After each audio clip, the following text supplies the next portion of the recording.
Hello everyone, welcome to Sankalp Learning Solutions. Let us see question number 40 of chapter Hydrocarbon on ozonolysis. An unknown alkene gives only ethanol as the product. The alkene is.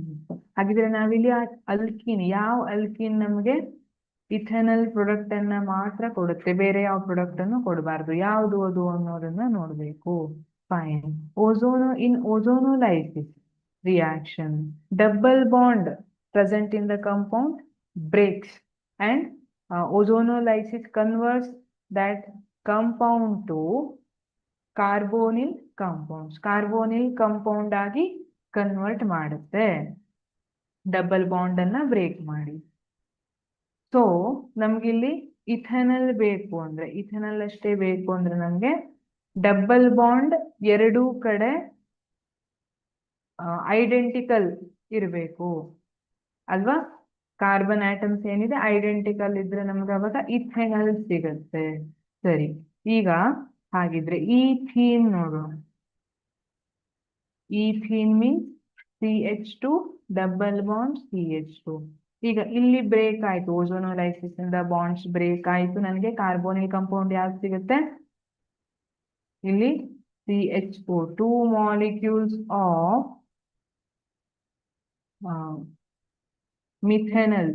I get HCH. I get 2 molecules of methanol. ಬ್ಯೂಟೀನ್, ಬ್ಯೂಟ್ 1 ಅಂತ ಹೇಳಿದ್ದಾರೆ. So CH2 double bond CH single bond CH2 CH3 correct ಇದೆಯಾ? ಬ್ಯೂಟೆನಲ್, ಸಾರಿ ಬ್ಯೂಟೀನ್. ಈಗ ಬ್ಯೂಟೀನ್ ಅಲ್ಲಿ ಇದು ಈ ಕಡೆ break ಆಗಿ ಹೋಗುತ್ತೆ, ಇದು ಈ ಕಡೆ ಬ್ರೇಕ್ ಆಗುತ್ತೆ. ಸೊ ಏನಾಯ್ತು, ನನಗೆ ಒಂದು ಮಿಥೆನಲ್ ಸಿಗ್ತಾ ಇದೆ, ಇನ್ನೊಂದು ಪ್ರೊಪೆನಲ್ ಸಿಗ್ತಾ ಇದೆ. ಅದೇ ಬ್ಯೂಟ್ 2 ಹಿಂಗ್ ತಗೊಳ್ಳೋಣ.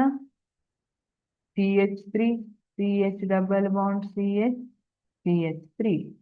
ಓಕೆ, ಇದು ಈ ಕಡೆ ಬ್ರೇಕ್ ಆಯ್ತು, ಇದು ಈ ಕಡೆ ಬ್ರೇಕ್ ಆಯ್ತು. ಇಥೆನಲ್ ಅಂಡ್ ದಿಸ್ ಇಸ್ ಇಥೆನಲ್. ಸರಿನಾ?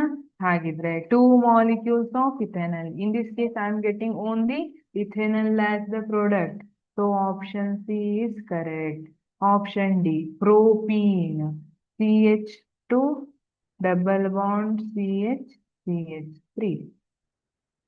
Okay. In this case, I will get methanol and ethanol as the product. ಇಲ್ಲಿ ethanol ಜೊತೆ ನಮಗೆ methanol ಬರುತ್ತೆ. So option D is also wrong.